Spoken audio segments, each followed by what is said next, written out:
So, hey Russ, how are you doing today? I hear Good, that Adam. I hear that you have a new cool improvement to NoiseXTerminator, and it has some new capabilities that the old AI version did not. And so this might be a great time to look at what's going on with it. Yeah, absolutely. There is a new version out now for NoiseXTerminator. It's NoiseXTerminator version, I think the latest is 2.1.3, and the AI version is AI3. Oh. And yeah, it has a lot of new features. It's a completely new neural network architecture. I've learned a ton since I last updated the NoiseXTerminator neural network AI2, which was coming up on 3 years ago now, quite some time. And I've learned a lot since then doing BlurXTerminator. And this is the result of folding all of that knowledge back into a new neural network architecture for noise reduction. Okay, great. And so this version then is one that once you have the repository, that's all you need, and you'll be able to get that new AI version in your PixInsight and be able to use it at that point. That's right. It'll be at the same repository address. So next time you start PixInsight, or if you run a check for updates, you should be prompted that there's a new version available. It should download and install automatically. It will work on PixInsight version 1.8.9-2 Okay. and later. Okay. So originally I had it just for 1.9 dot whatever, but I went ahead and backported it and made it available for 1.8.9-2 and later as well. Okay. And also as a reminder, you have another lesser known capability that I think is amazing. You created a repository that will allow people to kind of automatically get the CUDA, the GPU acceleration that goes very well with all of your tools, Yes. where people have the ability with the NVIDIA cards to take advantage of it. That's really nice. Yeah, that repository is available. It's just for Windows. Mac OS doesn't, my tools when running under Mac OS don't use TensorFlow. They use a built-in library called CoreML that Apple provides. Okay. And that's already installed on everybody's machines. So I just leverage that. Um, but under Windows, I use TensorFlow, and that repository is available. The information is available on my website. If you look for GPU acceleration on my website, there's a link to install that repository. And yeah, that takes care of all of the, Yeah, it's automatic. it's automatic. It's a download. It's a large download because Yeah, it's it's fine. TensorFlow it's 1.5 gigabytes, something like that. Yeah. But you download that, it takes care of everything. Yeah. And the nice thing about that also is when there's a new version of PixInsight, then Exactly. You don't next have to.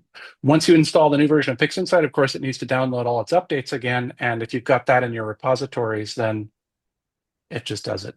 Automatically. Yeah. Okay. Well, with that preface, let's go ahead and look at what new and amazing things NXT does. Yeah. Let me share my screen here. All right. You should be seeing my screen. Yeah, it looks great. Okay, cool. So let me walk through this step by step, and let me just use an image. I'm just going to use this. This is a single R, G, and B exposure of the Iris Nebula. So it's super noisy, and I'm intentionally picking something super noisy here to make it visible. Uh, a lot of times on YouTube, noise isn't all that visible, so I'm picking something kind of heinously noisy. Um, the first thing to know about NoiseXTerminator 2 is that it remains compatible with AI2.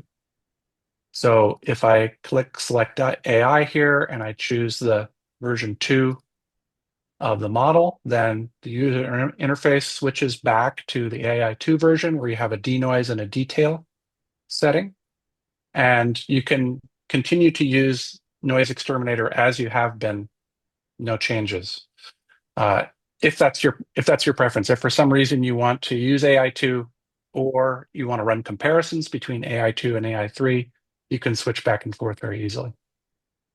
Uh, Probably when you first get the update that downloaded from the repository for NoiseXTerminator 2, this is what you'll see.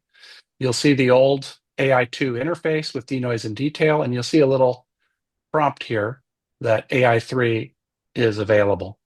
And you can either select it using the Select AI button, selecting that file and then clicking open, or you can just click the reset button and that'll automatically update to the which AI model that it's using.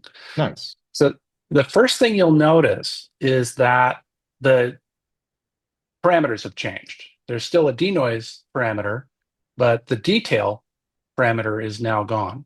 It's been replaced by this iterations parameter. And this is kind of the first big new feature of AI3 is that it has the ability to do, in engineering terms, what we would call it successive approximation.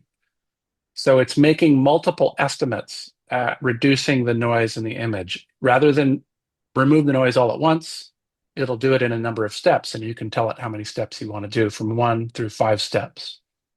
And what I find is that this is pretty effective at maintaining detail in faint regions, while also, kind of counterintuitively, smoothing out low frequency noise in the background. So you end up with a smoother background, but a better maintenance of fine detail in the very noisy regions of an image. Now, I want to pause you just for a moment, Russ. One item that I think we should just in 2 sentences say is what do you mean by high frequency and low frequency noise, just so we have that, because you're going to demonstrate in a moment another capability of being able to distinguish between the two at some scale or threshold. That's right.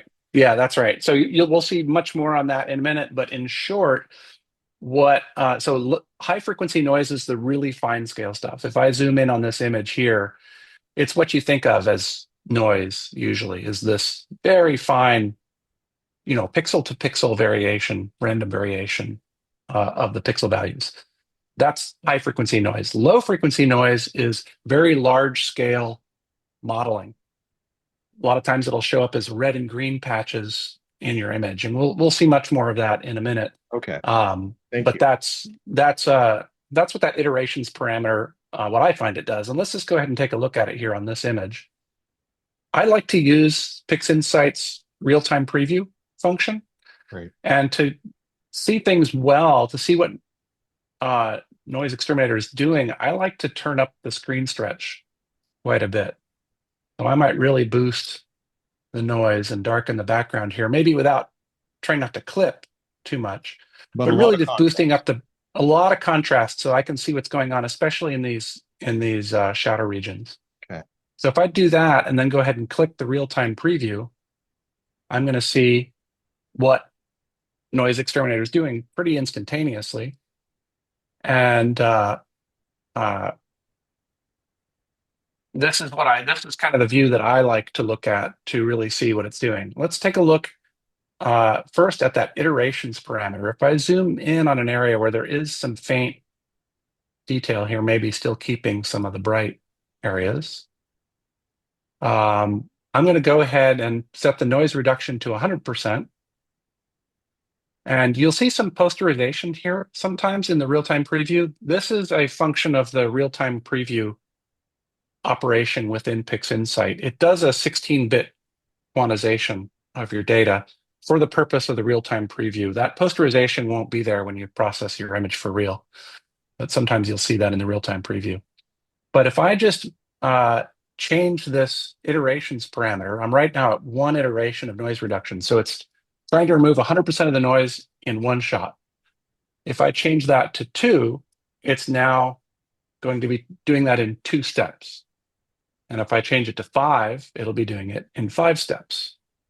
And you can see a pretty big difference here. It's smoothing out the background, which is, keep in mind, this is boosted way up in brightness. So these are pretty faint areas of the image. If that's a very noisy part of the image. It will smooth out the background quite a bit, but it will, if you pay attention in this area here, you'll see an increase in the detail that's maintained in that area if I go from 1 to 5. iterations. This is a pretty extreme example because of how much I boosted up the noise, but I do this so you can see what the differences are. And when I'm using NoiseXTerminator to process my data, this is what I do. I boost the contrast way up so I can see what it's doing. Of course, I would never display the image this noisy an image with this much contrast, but it allows me to see what I'm doing. It's something that you need to play with a bit. Explore it. It's going to work differently on different data. All right. Well, So I that's really want to see the those check boxes because they look in. yes, yes. So we have some additional parameters here, and the first one I'm going to walk through is the intensity and color separation. I'm going to go ahead and zoom in so we can see a little bit better what's going on. And what I can do here with if I put these both to 1 or 100% noise reduction, I'll see the same thing I was seeing before.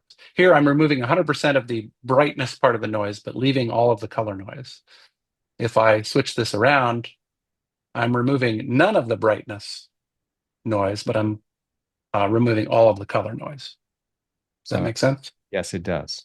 Yeah. So with this, I can play around with how much of each type of noise or each component of the noise is the right way to think about it, am I removing? And this is, again, it's something you can play around with and see what you like best. What I often find is that removing all of the color noise and only some of the brightness noise ends up with a more natural look to the image. If I don't remove that color noise, then I start seeing a lot of the color noise. Sure. And that color noise is more visually distracting to our eyes than the intensity part of the noise. So that's the first set of adjustments that you can make. Of course, you still have your iterations parameter, so I can still be adjusting that too. Yeah. And if I want to, I will close that. I'm going to put this back to 100% for a moment, set that off, and turn on the next set of adjustments that we have, which is high frequency and low frequency noise.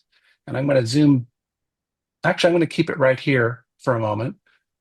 High frequency, as we said earlier, is fine scale noise, and low frequency is large scale ripple or patches or blotchiness in the image. And I can demonstrate those two here. Right now, I'm removing 100% of both. If I take away the reduction of the high frequency noise, then I see this. This is leaving all of the fine scale or high frequency noise in place. And if I reduce how much low frequency noise I'm removing, you see this modeling show up, Yeah. right? Yeah. And Yeah. that I can now have independent control over how much low frequency versus how much high frequency noise I'm removing.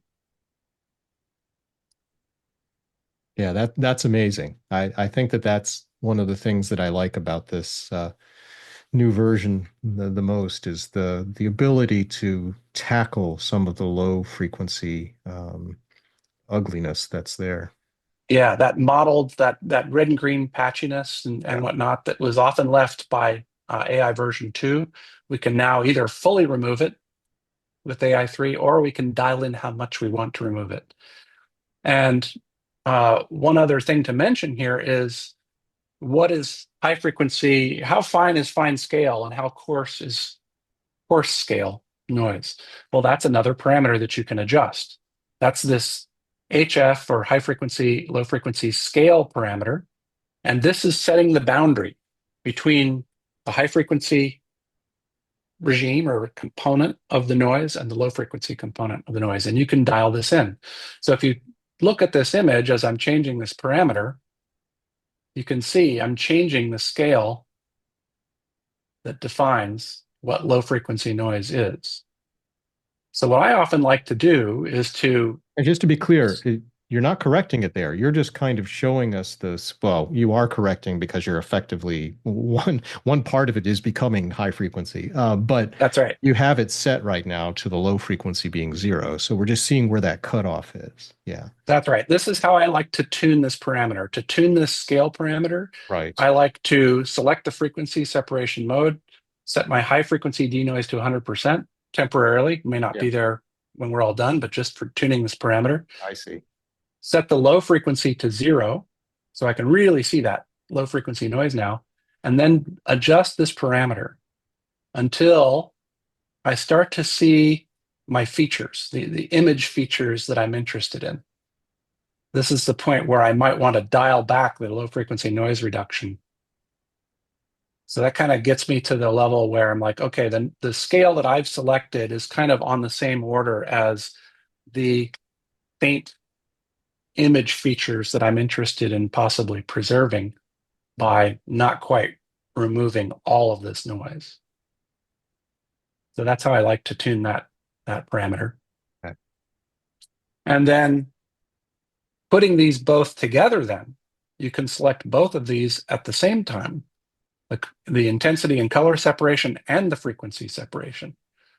So if I now go back to, let's see, I can still do the same operation here. Full reduction on both high frequency intensity and color, no reduction on low frequency intensity or color.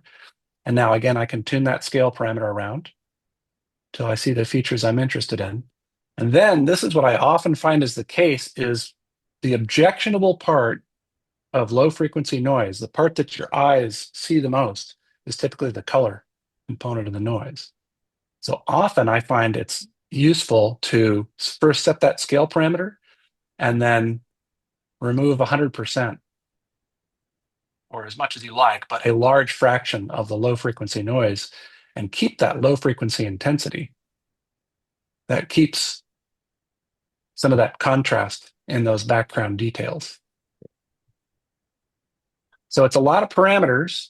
And when you've got both of these checkboxes selected and all of those are being shown, it's a lot. It can be a little overwhelming. Like, wow, there's a lot of sliders here. What am I targeting? That's why I provided that default mode of just give me a simple denoise, give me this iterations parameter that I can tune in some low frequency, detail, some background smoothing and faint detail preservation. And then if you really want to start targeting things, you can go into this mode where you have a lot of control over, if you look in this area here, you now have a lot of control over what sort of detail you're telling the tool not to target. You're saying, actually, I think this isn't noise. This looks like dust clouds to me. Please don't remove those. But please do remove all the color because, as you can see, that color is the most objectionable part of it. All right, so a couple of questions that often come up when talking about, noise reduction in general, and of course, because of the popularity of NXT in particular, a lot of these questions are really on the top of people's mind. For example, is there a difference between applying NXT when an image is linear compared to when it is nonlinear? The answer to that is there's not much. Internally, the way NoiseXTerminator works is it performs a stretch on your data anyway. So it's actually, the neural network is always seeing stretched data. Okay. So the short answer to that is NoiseXTerminator is extremely tolerant as to whether you run it on linear data or stretched data. Take your pick. It's not as critical as something like deconvolution where it really needs to be linear data. Okay. Noise reduction of any kind should not be done before deconvolution of any kind.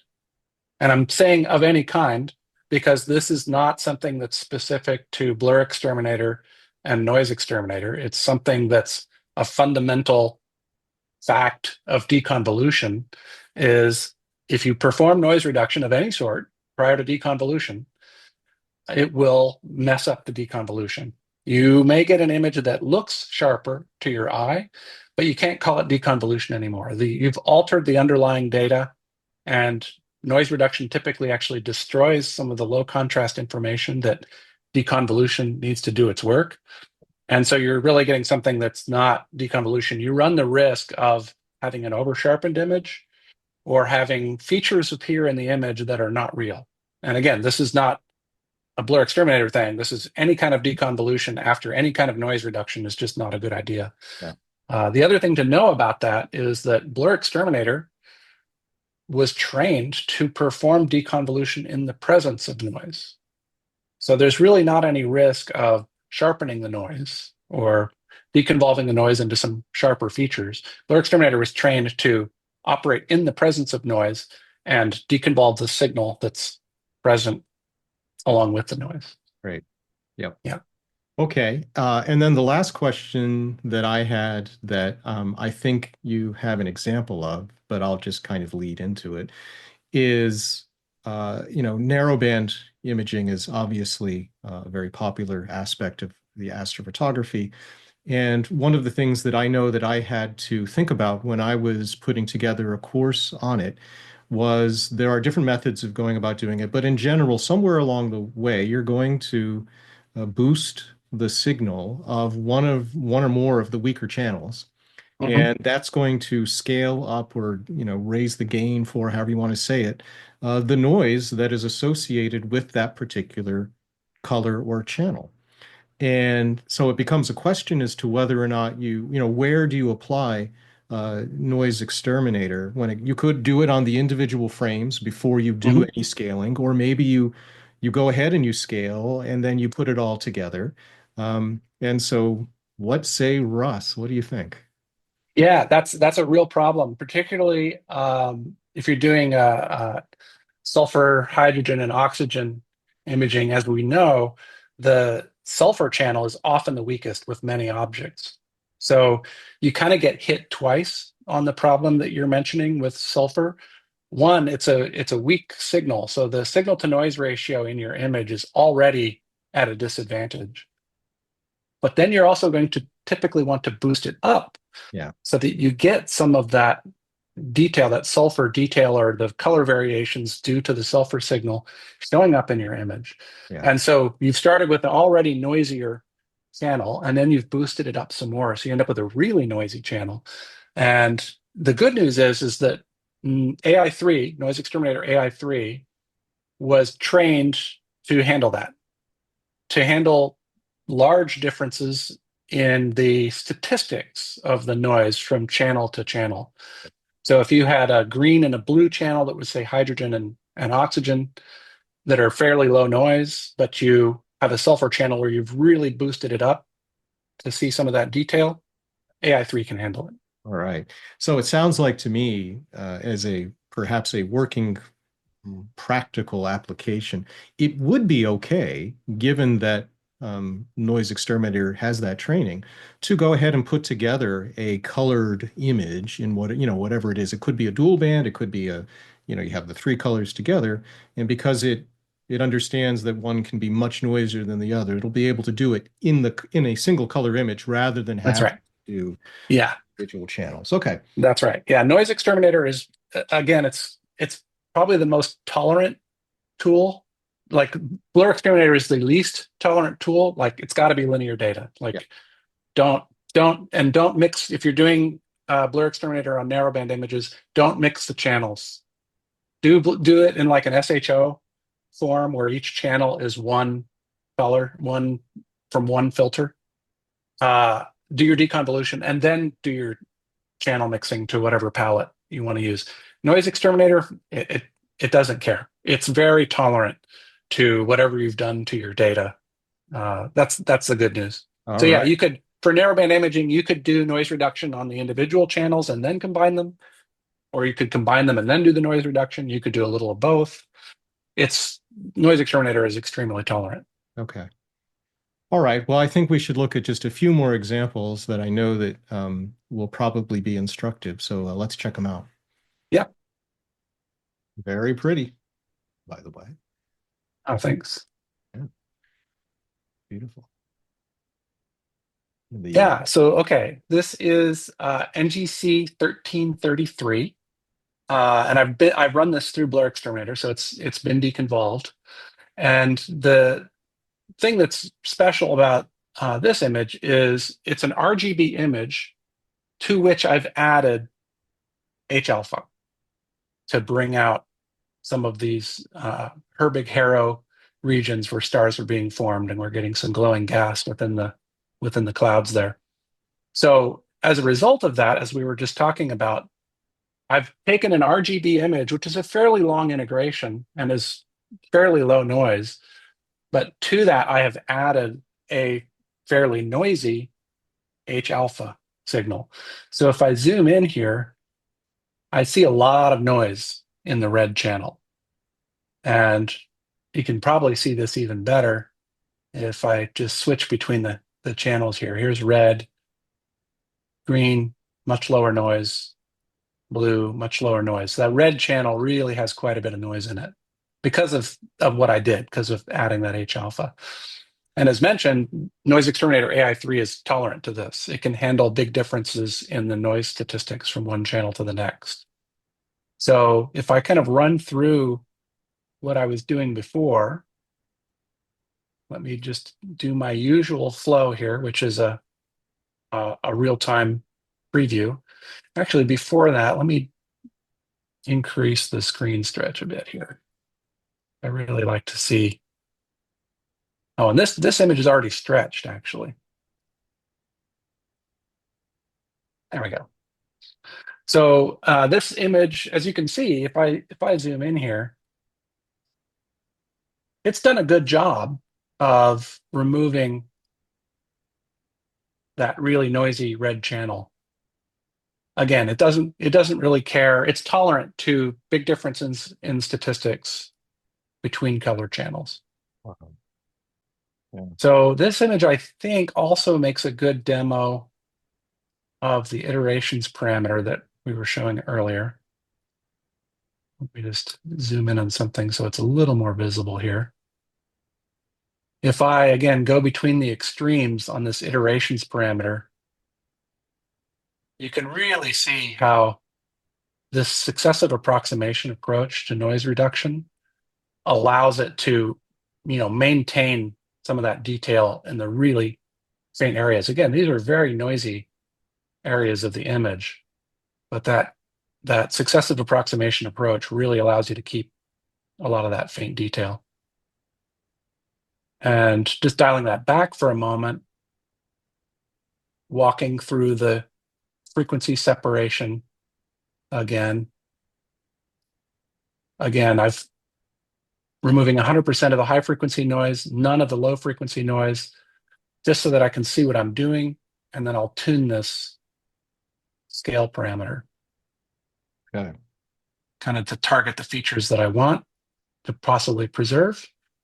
And then from here, I would go into the color separation mode, maybe remove none of that low frequency intensity, but all of the color.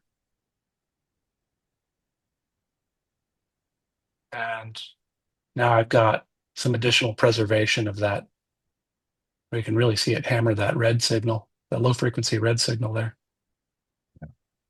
Yeah, By and removing the I color. think that's actually, and maybe I didn't appreciate it. It's a super good point to make that in general, the low frequency intensity, it's probably unlikely that you're going to really want to hammer hard on that in general. That's right.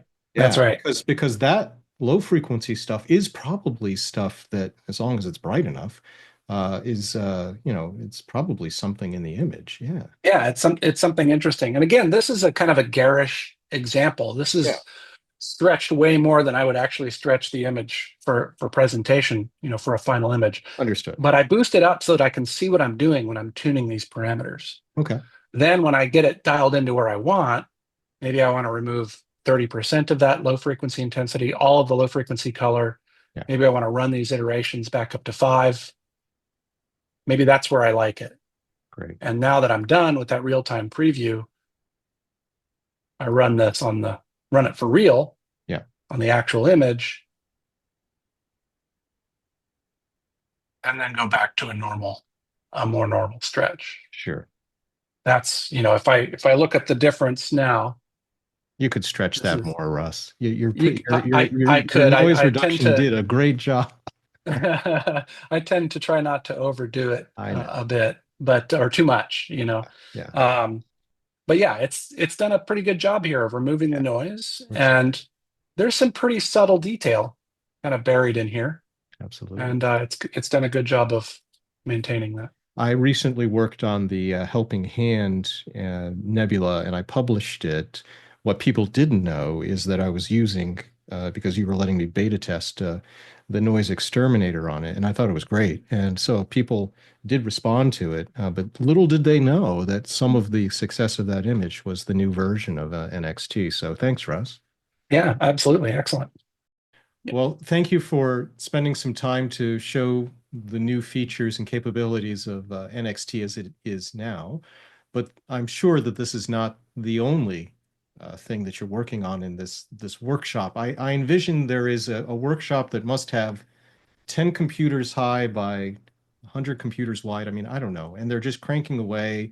The building must glow in infrared from space. You can see it. I mean, I don't know. It's something like that. But yeah, so what's cooking in this presumed place that you're heating up the world?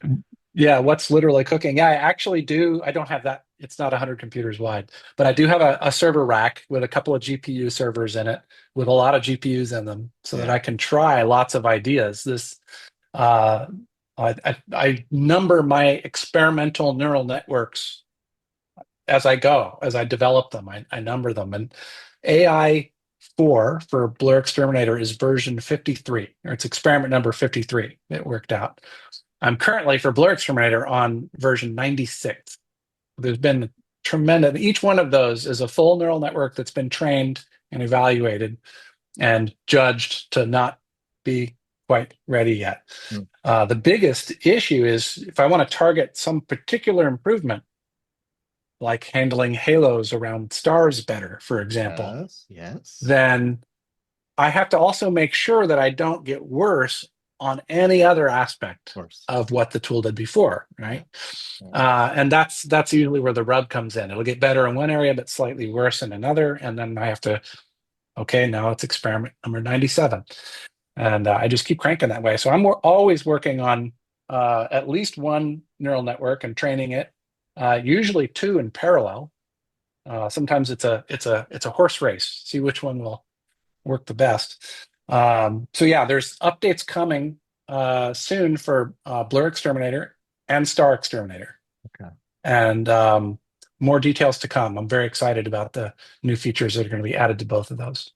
Well, that's great. Thank you for the time. And of course, I look forward to another session with you when some of these new things become released and out there. That's wonderful. Absolutely. Thanks for having me on again, Adam. All Appreciate right. it. Yeah, thanks. All right, everyone. Bye-bye. Bye bye.